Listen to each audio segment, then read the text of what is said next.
குட்டீஸுக்கெலாம் இன்றைக்கி என்ன நம்ம பார்க்க போகிறோம் தெரியுமா? அதாவது நம்ம ஒரு வாக்கு கொடுத்துட்டோம்னா அந்த வாக்கை காப்பாற்றணும், ஏமாற்றக்கூடாது அப்படிங்கிற கதையை தான் நம்ம இன்றைக்கி பார்க்க போகிறோம். ஸோ இதுலேயும் பார்த்தீங்கன்னா அக்பரும் பீர்பாலும் என்ன பண்ணியிருக்கிறாங்க, வெளியே நைட்டு தோட்டத்தில் உட்காந்து பேசிகிட்டு இருந்திருக்கிறாங்க. அப்போ ரொம்ப குளிர் அடிச்சுருந்துருக்குது. பெட்ஷீட்லாம் போட்டு உட்காந்து பேசிகிட்டு இருந்திருக்கிறாங்க. இருந்தாலும் பயங்கர குளிராக இருந்திருக்குது. உடனே அக்பர் சொன்னாராம்மா பீர்பால்கிட்ட, அப்பா எப்படி குளிர் அடிக்குது பாரு, எதிரி நாட்டை கூட கண்டு பயப்படாத நானும் இந்த குளிரை கண்டு பயப்பட வேண்டியதாக இருக்குது. இந்த குளிரை வச்சு நான் ஒரு போட்டி வைக்கிறேன். ஆற்றுல இந்த குளிர் காலத்தில் யார் கழுத்து வரைக்கும் தண்ணியில் விடிய விடிய நிற்கிறாங்களோ, ஆற்றுல இந்த குளிர்காலத்தில் போய் ஆற்றுல சும்மாவே ஆற்றுல தண்ணி சில்லுன்னு இருக்கும். குளிர்காலத்தில் எப்படி இருக்கும், நைட்டு நேரம் பயங்கர சில்லுன்னு இருக்கும் இல்லையா? அப்போ யார் ஆற்றுல இறங்கி கழுத்து முழுகிற வரைக்கும் விடிய கால வரைக்கும் நிற்கிறாங்களோ அவங்களுக்கு 1000 பொற்காசு தரேன்னு அனௌன்ஸ் பண்ணுங்க, யார் ஜெயிக்கிறாங்கன்னு பார்க்கலாம் அப்படின்னு அக்பர் சொல்கிறாரு.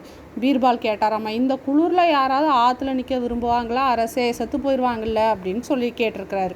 அக்பர் நின்ட்டு, பரவாயில்ல, இந்த 1000 பொற்காசுக்கு ஆசைப்பட்டு யாராவது வந்து நிற்பாங்க, நீங்கள் அனௌன்ஸ் பண்ணுங்க அப்படின்னு சொன்னோன்னே அதே மாதிரி நாடு முழுக்க எல்லாரும் அனௌன்ஸ் பண்ணிடுறாங்க. அப்போ ஒரு இளைஞன் வந்தானாமா, ராஜா நான் வந்து நைட்டு முழுக்க ஆற்றுல நிற்கிறதுக்கு ரெடியாக இருக்கிறேன் அப்படின்னு சொல்லிட்டு, இவன் எங்கே ஏமாத்தினாலும் ஏமாத்திடுவான் அப்படின்னு சொல்லிட்டு அவன் கூடவே 2 காவலர்களையும் அனுப்பிச்சி வச்சிருக்கிறாரு ராஜா. அதே மாதிரி அவன் போய் ராத்திரி போய் நைட்டு போய் ஆற்றுல இறங்கி கழுத்து வரைக்கும் தண்ணிக்குள்ளே இறங்கி நின்றுருக்கான். நேரம் ஆக பயங்கரமாக குளிரி இருக்குது. அவனால் நிற்கவே முடியல. கம்முன்னு இந்த போட்டியிலேருந்து விலகி போயிடலாமா அப்படின்னு கூட யோசிச்சிருக்கிறான். இருந்தாலும் ராஜா 1000 பொற்காசு கொடுக்குறேன்னு சொல்லியிருக்கிறாரே, இன்னும் கொஞ்ச நேரம் நிற்கலான்னு சொல்லிட்டு கஷ்டப்பட்டு காலையில் வரைக்கும் நின்றுட்டான். வெளியில் வராமல் நின்றுட்டான். ஸோ காலையில் ஆஸ் யூஷுவல் சூரியன் வந்தோடனே உடம்பு பழைய நிலைமைக்கு வந்துருச்சு. காவலர்கள்லாம் அவனை அரண்மனைக்கு கூட்டிகிட்டு போயிருக்கிறாங்க. ராஜா சொன்ன மாதிரியே நைட்டு முழுக்க நின்றுட்டான் அப்படின்னு சொல்லிட்டு ராஜாவுக்கு ஒரே ஆச்சரியம். 5 நிமிஷம் கூட என்னால் வெளியில் குளிரில் நிற்க முடியல, நீ எப்படி நின்ன அப்படின்னு கேட்டிருக்காரு.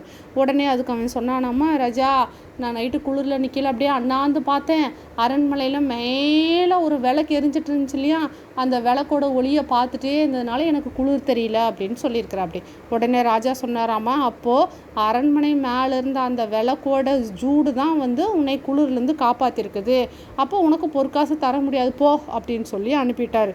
இதை கேட்டால் அவனுக்கு ரொம்ப வருத்தமாக போச்சாமா. போய் பீர்பால்கிட்ட போய் சொல்லியிருக்காரு. அப்படி பீர்பால்ன்ட்டு, சரி நான் உனக்கு உன் ப்ரைஸை வாங்கி தர்றேன் அப்படின்னு சொல்லிட்டு ஒரு நாள் வெயிட் பண்ணுன்னு சொல்லியிருக்காரு. அடுத்த நாள் ராஜா வேட்டைக்கு கிளம்பியிருக்கிறாரு. பீர்பாலையும் கூப்பிட்டுருக்கிறாரு. காவலர்கள் அனுப்பி பீர்பாலை கூட்டிகிட்டு வர சொல்லியிருக்காரு. பீர்பால் சொன்னாராம்மா, நான் இப்போ தான் சமைச்சிட்ருக்கேன், சமைச்சு சாப்பிட்டு முடிச்சோடனே வர்றேன் அப்படின்னு சொல்லி போய் சொல்லுங்கன்னு சொல்லியிருக்காரு. அக்பரும் வெயிட் பண்ணி பார்த்துருக்குறாரு. சாயங்காலம் வரைக்கும் வெயிட் பண்ணி பார்த்தோம், பீர்பால் வரல. ராஜாவுக்கு கோவம் வந்துருச்சு. நேராக பீர்பால் வீட்டுக்கு போயிருக்கிறாரு. இத்தனோட சமைச்சு சாப்பிட்டு வர்றதுக்கா இவ்வளோ நேரம், காலையில் சாப்பிட்றேன்னு சொன்னவே சாயங்காலம் சாப்பிட்டு முடிக்கலன்னு கோவத்தில் நேராக வீட்டுக்கு போயிருக்காரு. போனால் அடுப்பு ஒரு பக்கம் எரிஞ்சுக்கிட்டு இருக்குதாம்மா, சட்டி ஒரு பக்கம் அரிசி போட்டு ஊறிக்கிட்டு இருக்குதாம்மா. ராஜா கேட்டாராம்மா, என்ன பண்ணிக்கிட்டு இருக்க அப்படின்னு. சமைச்சிக்கிட்டு இருக்கேன் ராஜா அப்படின்னு பீர்பால் சொல்லியிருக்காரு. நீ என்ன முட்டாளா, அடுப்பு அங்கே இருக்குது, சட்டியை இங்கே வச்சுன்னா எப்படி சாப்பாடு ஆகும் அப்படின்னு கேட்டிருக்காரு. உடனே பீர்பால் சொன்னாராம்மா, எங்கேயோ தூரத்தில் இருக்க இத்தினூண்டு விளக்குனால நடுவில் குளிரில் நடுங்கிட்டு இருந்தனோட ஜூட்டை தணிக்க முடியும்னா, தூரத்தில் இருக்க அந்த அடுப்புனாலையும் என்னோடய சமையலை என்னால் செய்ய முடியுமில்ல ராஜா அப்படின்னு கேட்டிருக்காரு. அப்போ தான் இவருக்கு தன்னோட தவறு புரிஞ்சுதாம்மா. அது எப்படி குட்டீஸ், இத்தினூண்டு விளக்கு எங்கேயோ தூரத்தில் இருக்க விளக்கோட ஒளி நம்ம கண்ணுக்கு தெரியுமே தவிர அதோட ஜூட்டை நம்மளால் உணர முடியுமா? அந்த ஜூட்டை வச்சுக்கிட்டு தான் இவன் குளிர்லேருந்து தப்பிச்சிட்டான்னு சொல்லி ராஜா சொல்லி அவனுக்கு கொடுக்க வேண்டிய ப்ரைஸை கொடுக்காம போயிட்டார்ல. அதை சுட்டி காட்டுறதுக்காக தான் பீர்பால் வந்து அடுப்பை ஒரு பக்கமும் சாப்பாட்டை குண்டான ஒரு பக்கமும் வச்சுட்டு சாப்பாடு செய்கிறேன்னு மன்னருக்கு புரிய வைக்கிறதுக்காக பண்ணியிருக்கிறாரு. ஸோ மன்னர் என்ன பண்ணாராமா, அந்த ஆளை கூப்பிட்டு அவனுக்கு உண்டான 1000 பொற்காசுகளை கொடுத்துட்டாராமா. ஸோ குட்டீஸ், நம்ம வந்து உனக்கு இது கொடுக்குறோம் அப்படின்னு சொன்னால் அதை கொடுத்துடணும். அது எப்படி இப்படி பண்ணன்னு சொல்லிட்டு ஆராய்ஞ்சு பார்த்து அவனுக்கு கொடுக்க முடியாமல் நம்ம வந்து செய்யக்கூடாது. கொடுத்த வாக்கை காப்பாற்றணும் குட்டீஸ். இந்த கதை உங்களுக்கு பிடிச்சிருந்துச்சுன்னா மறக்காமல் சப்ஸ்கிரைப் பண்ணுங்கள். நிறைய வீடியோஸ் வந்து நான் நம்ம சேனலில் போடுறேன். பை பை குட்டீஸ்.